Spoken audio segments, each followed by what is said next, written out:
After being surrounded from all sides, has Iran used its biggest Brahmastra, the ultimate weapon that has put the entire world's economy at Iran's mercy? What is the Strait of Hormuz, and how has Iran managed to hold 20% of the world's oil supply hostage by threatening to close this route? What about Trump, who used to boast that he would bury the Iranian Navy at sea? Did Iran squeeze the lifeline of global trade just to answer his ego? Is it true, as is being claimed in India, that the Strait of Hormuz has been closed to India and is only open for Russia and China? And if that's true, is India now paying the price for taking a neutral stance? Was the death of Captain Ashish from Bihar and Dilip Singh from Rajasthan in the Gulf of Oman just an accident? Or was it Iran's doing? Was this India's answer for staying neutral? That if you don't take a stand for us, then we'll treat you the same way we treat other countries around the world. Another question is, has Iran started using our 37 ships and 1,100 sailors as a shield in front of America? Or is this a different story altogether? This route that's been closed is only shut for ships from America, Israel, and Europe. The next question is, will an ordinary Indian now have to pay for Donald Trump's drive to wipe out Iran out of their own preposterous and kitchen budget? These are very important questions, and from these questions arises the most crucial one. By closing the Strait of Hormuz and hurting the world economy? Now, Iran has also announced that if America wants to move toward a third world war, Iran won't back down either. Today's story is about the Strait of Hormuz. This is a very significant turning point because after the attack America carried out on Iran's navy in the Indian Ocean, the decision to close the Strait of Hormuz is gradually pointing toward a third world war. And now let's start with what exactly the Strait of Hormuz is and why it's called the world's money-making choke point.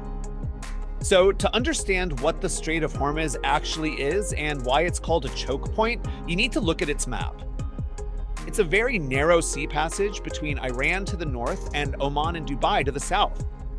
Its total width varies from about 33 to 39 kilometers in different places. But the real catch is that the deep channel needed for large ships to pass safely is only 3 kilometers wide.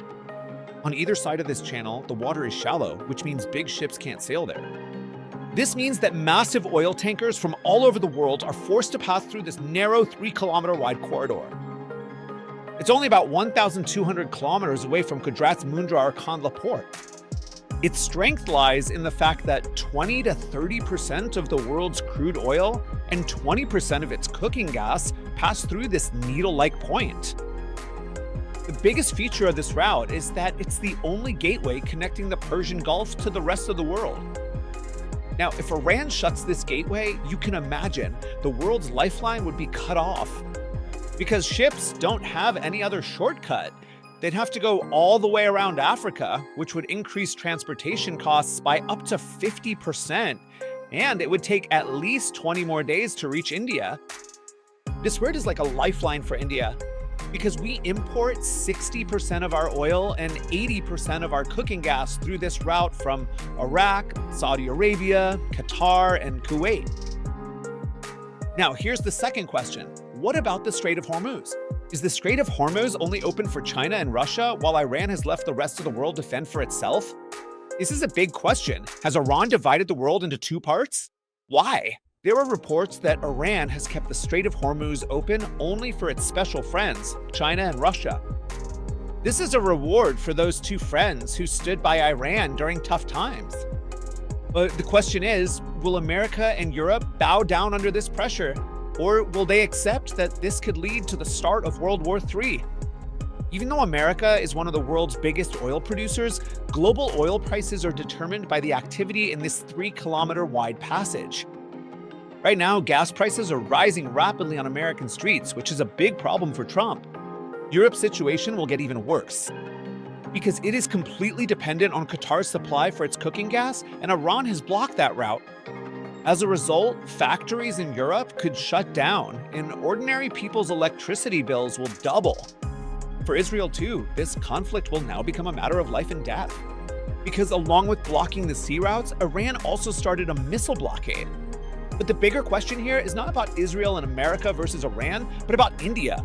Because they're fighting and killing each other anyway. It's possible they could launch nuclear attacks and wipe each other out. The question is, why is India on Iran's list of friends? And who is responsible for the lives of the 1,100 Indian sailors who are stranded? Because today, the main discussion is about how the Indian government hasn't taken a stand on the Iran issue. Even if it was late, an official statement finally came from India expressing sorrow over Khamenei's death and offering condolences. So far, India hasn't taken a stand on the Iran issue, whether it's about their navy being sunk by the US, or about Khamenei, or even about the 160 children. And that's where the Indian opposition leveled accusations. When India didn't take a stand, Iran allowed Russian and Chinese ships to leave safely, but refused to do so for India. Now, 37 Indian ships and 1,100 sailors are trapped there under the shadow of death. According to the opposition in India, India's not on Iran's list of friends. Now look, it's important to understand here that on paper, Iran still calls India a friend. But what's happening out on the waves of the sea and during the war tells a very different story. If we're really friends, then why are our ships lined up waiting for the green light? In the case of Captain Ashish Kumar Dilip Singh's death, Iran might say that they targeted the ship's flag, not the Indian sailors. But the question remains the same. Did Iran really not know that the lives on that ship were Indian sailors? This attack shows that, in the heat of war, enmity is overpowering friendship. This is a major crisis for India, because on one hand, there's pressure from the US, and on the other, we have our own needs for gas and oil.